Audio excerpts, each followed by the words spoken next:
532회입니다. 수분 활성도입니다.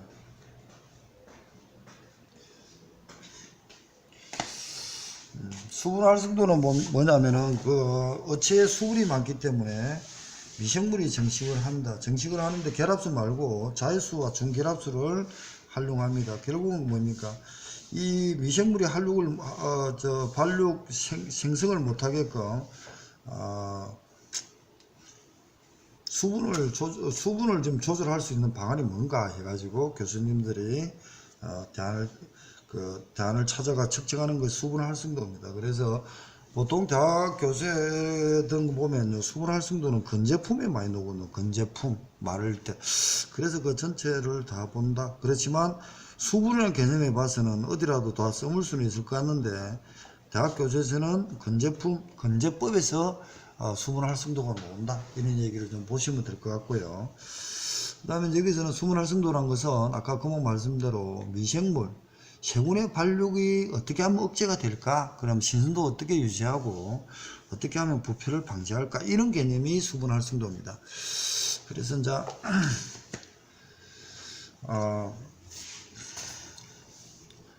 여기 이제 수분 활성도가 있고요. 그러고 나서 이제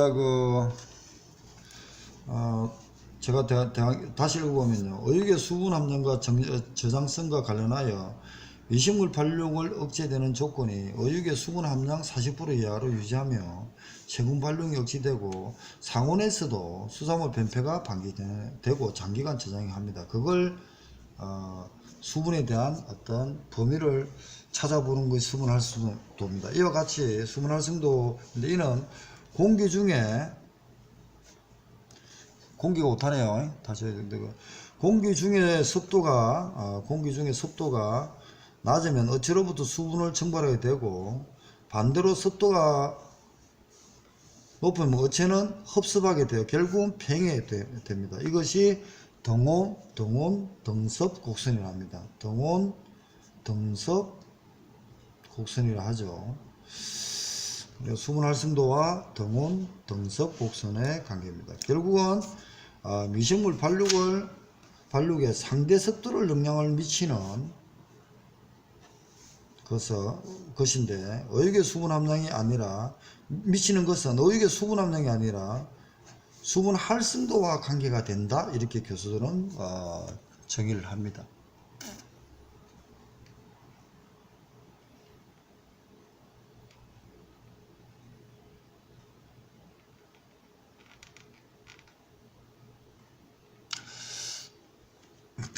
오타를 내일 좀 잡아야겠습니다.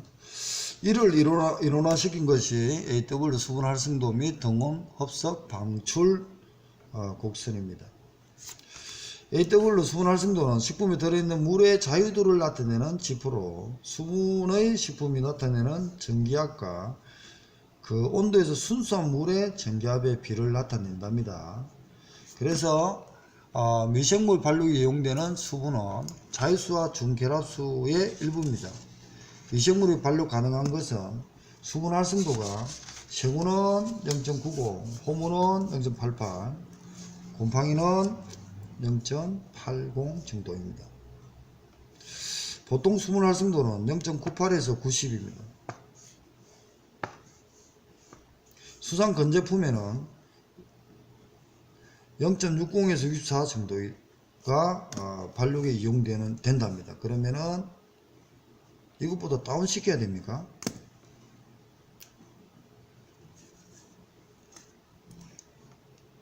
수분 활성도를 낮춰야겠네, 그죠? 그런 식으로 봐야 될 것 같고요.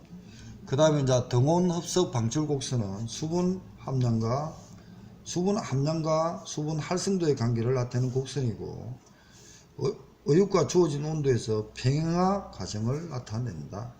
그러고 나서 이제 CF의 유소 현상은 건조품 현상에서 지질과 산소의 결합을 해가지고 건조하다가 산소와 지질이 결합되면은 건어물의 지방 산패를 유소 현상이라 합니다.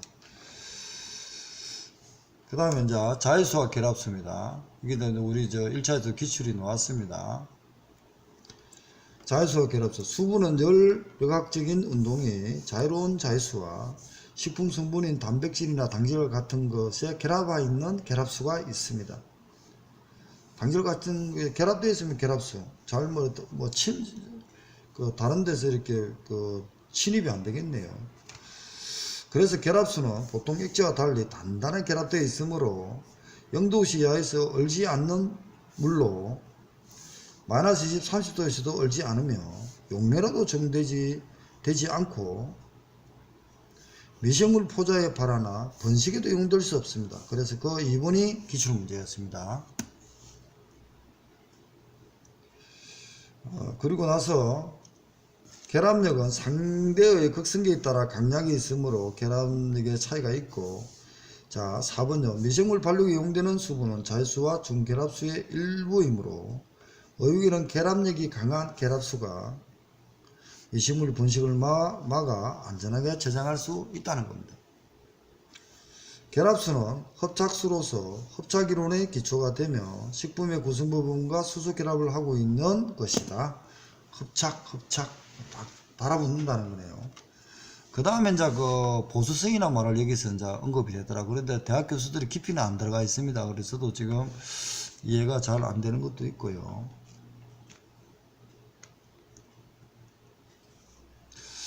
그래서 좀 더 계속 김용희가 가장 취약적인 상태가 여기입니다. 등원.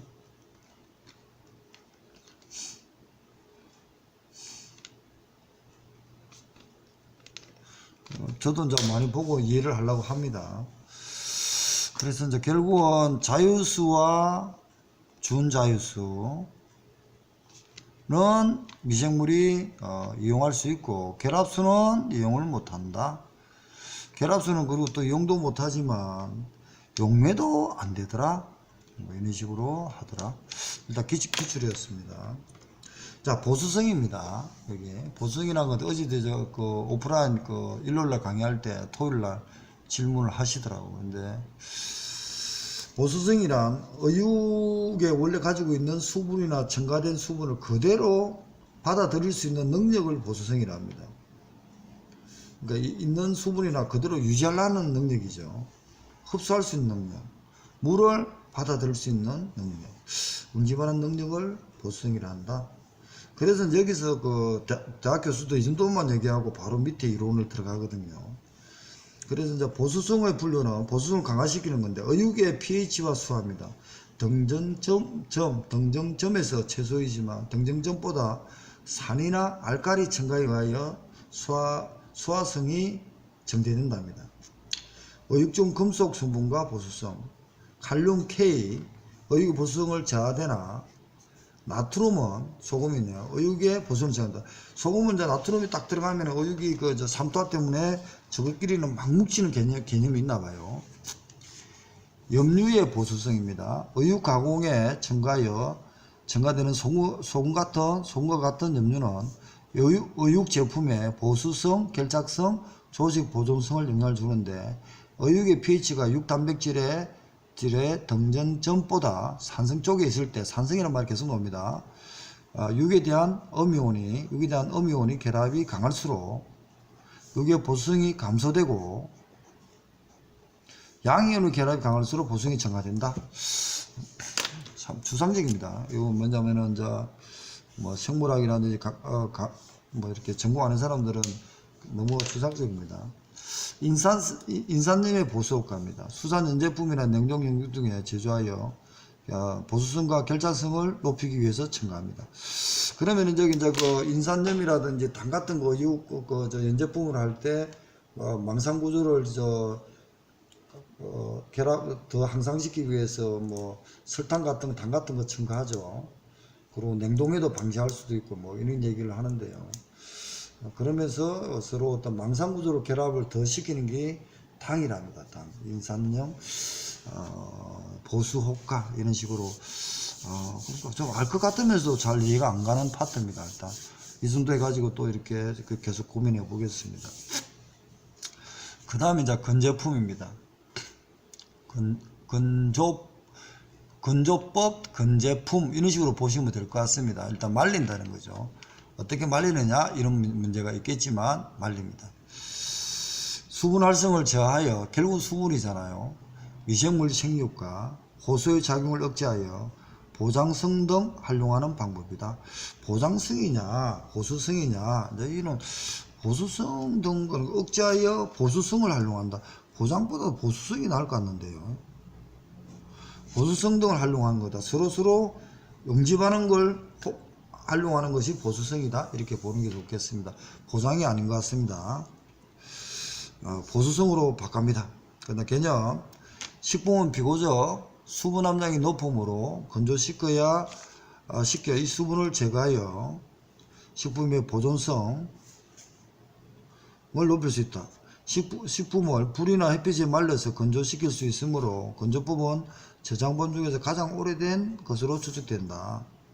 건조법은 말리는 재료에 따라 건가법, 건어법, 나물 말리기로 됩니다. 이게 이제 원래 농산물인데 이제 수산물까지 이제 들어가는 겁니다. 우리가 이제 그 밑에는 이번은 건어법 수산물입니다. 선도 저하의 부패를 방지하기 위해서 내장머리, 생식용 흙만 등을 제거하여 말린다.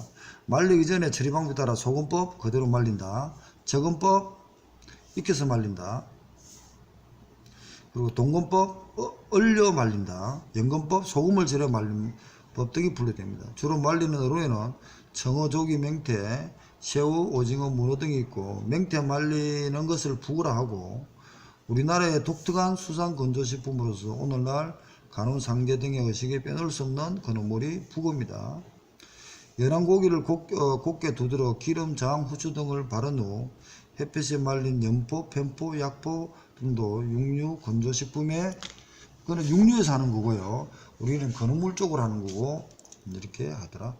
일단 그 실생활에서는 육류나 수산물이나 뭐 차이는 있겠지만 육류를 먼저 쓰지 않았겠습니까?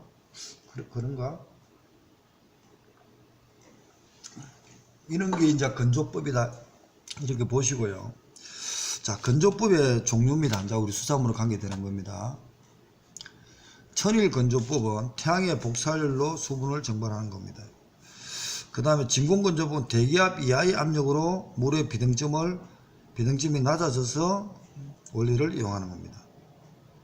대기압이란 말은 어디에서도 나왔는데, 하여튼 제가 좀 계속 고민합니다. 동근법은 자연열을 이용하여 동결했다가 융해했다가, 동결했다가 해동했다. 해동 푼다. 그러니까 융해, 그러니까 여기서는 동결, 융해란 말을 쓰는 게 낫습니다. 또 해동보다도. 해동 쓰는 것보다 동결, 융해, 동결, 융해. 그러니까 고체, 액체, 고체, 액체. 바뀌는 게 동근법입니다.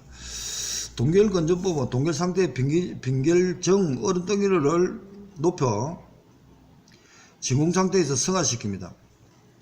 동결 상태에서 얼음덩이를 많이 높이죠. 얼음덩이를 많게 해가지고 진공 상태에서 얼음덩이에다가 기체로 바로 날아가게 하는 겁니다. 그게 동결 건조법입니다. 고체에서 기체로 날아가는 것을 승화하죠. 그리고 이제 암모니아 같은 액체는 액체에서 기체로 가는 것은 기하라고 합니다. 분모 건조법, 여기 기하가 정해져 있네. 유소현상하고. 분무 건조법은 뿌리는 거죠. 고온의 공기 중에 액체를 분무하여 뿌려서 포면적을 넓혀 건조하는 원리입니다. 고주파 건조법은 마이크로라를 이용하는 것이고, 그리고 열풍 건조법은 뜨거운 공기를 이용하는 겁니다. 유수현상은 아까 했습니다. 그 다음 이제 pH 저장분과 수소이온 농도. 어제 아래 520인가 뭐 강의하면서 pH 저장이 있었죠. pH 저장은 간단한 이제 말씀드리면요. 결론이 이제 어제인가래도 강의할 때 결론이 그거거든요. 한번 보십시오. 수산물이 순도가 저하되면 미생물이 활성화, 세균이 수소이온, H이온을 활용되면 산이 생성됩니다. 이 산의 생성과 비례하여 pH 농도가 낮아지면서 산성 상태가 됩니다. pH 농도가 낮아진다? 산성이다. pH가 7은 중성이죠. 중성보다 낮아지는 게 산성이잖아요. 이 산의 작용으로 인하여 화학작용이 일어나는데 이것이 어패류의 자기소화이다. 화학작용이 일어나는 이때야 단백질의 변성, 단백질의 기능은 생태 구성, 즉 조직 근육을 구성합니다. 단백질 변성이 되면서 S항, 암모니아 등이 생성되면서 부패로 진행됩니다. 그리고 공기에 노출하면은 부패치가 나는 것입니다. 이런 개념으로 먼저 보시고요.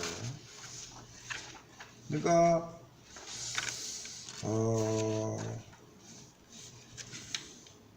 pH는 P는 소문자고 H는 대문자입니다. 그리고 pH와 그 산성하고 관계되지 뭐 알칼리성하고는 관계가 별로 없습니다. pH가 낮아져 가지고 산성이 돼야 미생물이 번식하기 때문에 pH가 낮아지고 산성이다. 이것만 우리가 신경을 쓰면 됩니다. 그러고 나서 pH 이제 화학적 판정 중에서 신선도 측정 중에서 pH는 상어나 홍어 등에는 불가능하죠. 왜 그러냐면은 TMA도 불가능한데 상어나 홍어는 요소에 작용해 가지고 죽자마자 암모니아를 생성시키 가지고 부패치가 바로 나죠. 그래서 pH라든지 TMA라든지 VBM에서는 못 쓴다. 어제 이제 강의할 때 그 얘기를 했습니다. 이제 그 얘기인데 너무 깊이 들어가 있는 페이지가 이겁니다. 이게 이제 두 군데나 가 있던데 그런 식으로 좀 보시고요. 그 다음에 이제 저장하는 방법이 삼투압에 이용한 저장법. 소금이죠, 소금. 소금하고 이제 그 삼투압일로 볼게요. 식품과 세균체 내 수분을 외부로 방출합니다. 방출하면서 수분 방출하니까 수분 활성도를 낮추죠. 그래서 식품의 저장성을 향상시키는 방법으로 염장법과 농산물의 당장법 등이 있고 수산물은 젓갈 활용 등도 있습니다. 염장법. 결국은 소금을 이용하는 거죠. 그 다음에 화학약품에 의한 저장법이 있습니다. 수산물, 농산물의 생장 조절 물질을 이용하여 발화나 발근을 방지하고 소독제, 살균제, 보존료, 산화방지제를 첨가하여 저장성 등 부패를 방지하는 방법이 화학약품에 의한 저장법입니다. 그리고 이제 기체, 이것도 우리가 기출이 됐거든요. 농산품에 쓰는 거 같는데 우리도 나왔으니까 좀 더 고민해 보겠습니다. 수산물 등의 부패 전후를 정산작용, 농산물의 호흡 시에 공기 중 산소 등 변화를 조정하는 것인데 CA 저항이라든지 MA 저항이 있다. 그러니까 농산물이란 말을 했잖아요. 근데 우리가 놓았거든요. 좀 더 고민해 가지고 보완하겠습니다. 이거는. 그 다음에 염장법, 염장품 아까 전에 했죠. 소금 삼투작용. 이것만 읽어볼게요. 염장법. 소금의 삼투작용에 의한 식품이 탈수되어 세균이 생육하는 데 필요한 수분이 감소되고 식품에 붙은 세균도 삼투압에 의해서 원행질 분리가 일어나 미생물 생육에 억제되는 원리를 이용한다. 이게 이제 원행질 분리가 세균도 이제 그 소금 때문에 분리가 일어나죠. 그런데 이제 이 냉동이나 냉장할 때 세균이 이제 충격받아 죽는 게 있잖아요. 골드 소크라 하거든요. 콜드 소크라 하거든요. 그러니까 그것도 지금 기출이 되었습니다. 여기도 보면은 이제 이 소금 때문에 삼투압이 일어나 가지고 세균이 충격받잖아요. 죽을 거 아닙니까? 죽는 세균도 있겠죠. 그게 콜드 소크 이런 용어를 씁니다. 그게 기출이었습니다. 그렇게 하더라. 요 밑에 이제 당장법이 여기 한번 볼게요. 이거 볼게요. 이것도 이제 당장법은 소금 대신 설탕을 첨가해 식품의 삼투압을 높여 미생물 생육 저지 효과를 나타내는 저장법으로 과일 채소에 쓰는 것을 당장법이라 하거든요. 그럼 우리가 이걸 활용하는 게 뭡니까? 냉동수리미가 있습니다. 그리고 당을 첨가함으로 해가 냉동수리미는 냉동해를 방지한다. 이렇게 해가지고 기출 문제였습니다. 이에서. 그리고 이제 그 포름알데히드도 이것도 보면은 염기 성분으로 훈제품에 만들 때인데 염기 성분의 중에서 소금으로 침지하죠. 그때도 이용되는 것이다. 그러니까 담장법은 농산물이지만 그것을 우리가 냉동수림이라든지 연제품에 활용, 훈제품에 활용하는 것이 논리는 같다. 이런 식으로 해가지고 이어놨습니다. 그래 이제 훈연법, 훈제품입니다.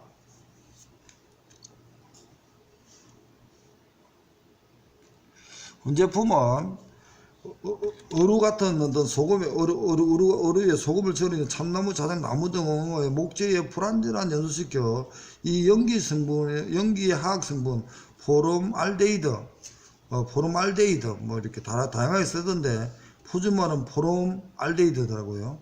포름알데히드. 연기의 화학 성분 포름알데히드를 식품 표면에 부착, 침투시켜 건조시키는 방법이다. 이때 발생하는 연기가 함유된 방부제 물질에 의해 미생물 생육이 억제되고 전장성이 증가됩니다. 그러면서 독특한 맛을 한계 맛을 냅니다. 우리나라의 일부 염장한 제육을 훈연하여 염장한 어육을 훈연하여 저장하기도 했으나 어디 갔습니까? 왜죠? 염장한 어육입니다. 이거 오타네 이것도. 어육을 훈연하여 저장하기도 했으나 훈연법은 주로 서양에서 많이 이용된 저장법으로 여기에는 연어, 송어, 청어, 굴 등 조개 같은 훈제 어패류와 소시지, 햄, 베이컨, 육제품도 있습니다. 우리나라에도 소시지가 있죠. 훈연법 종류에는 훈제품이죠. 냉운법, 북밀단 오른법, 애군법 등이 있습니다. 다음에 이제 갈 때, 그 다음에 pH는 어제도 강의했지만 일단 넘어가겠습니다. 그 다음에 이제 알카리성 하고 있고요. 수산 가공법의 특징으로서 이제 그 하겠습니다. 일단 532에는 건조법 다양하게 좀 이렇게 나갔습니다. 건조법, 건제품. 적절하게 말을 만들었어요. 제품은 건제품이고 방법은 염장품, 훈연법, 군제품 이런 식으로 이제 바꾸면 됩니다.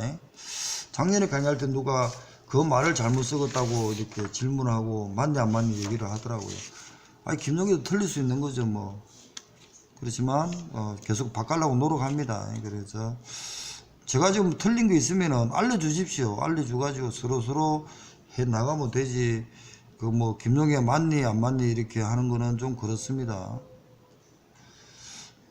제가 능력 없는 거는 사실입니다. 능력 없고 다만 저는 지적을 해주면 바로바로 고칩니다. 고쳐가지고 왜냐면 제가 책들이 전체를 보고 있는데도 책들이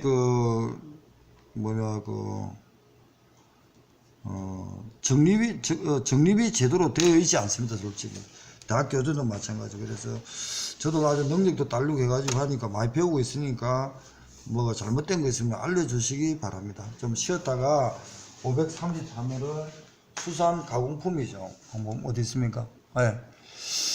이경희 교수 책으로 좀 많이 유학을 했는데 이거는 굉장히 의미가 있거든요. 가공품에 대한 그것을 한번 나가겠습니다. 이제